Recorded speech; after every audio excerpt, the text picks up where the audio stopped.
Hi, I'm Dr. Shyam Ranganathan, and the question I'm going to address in this video is why is the Yoga Sutra relevant to the practice and teaching of yoga? Or we could put it another way, why is it so important for practitioners and teachers of yoga to study the Yoga Sutra?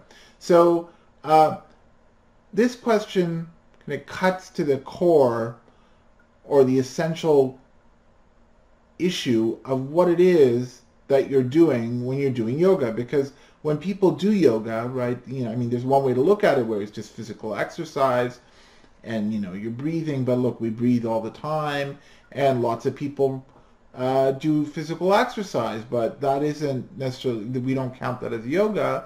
So why is it that only some forms of physical exercise in some forms of breathing count as doing yoga?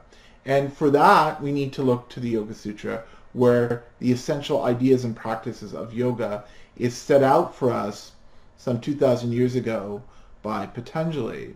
And in the Yoga Sutra, we learn that there are 3 essential practices to yoga, and that these 3 essential practices boil down to 2 essential practices. And so long as we're engaging in these 2 essential practices, we're doing yoga. And when we properly understand what those 2 essential practices are, then we have a way to understand why some activity counts as yoga and others don't.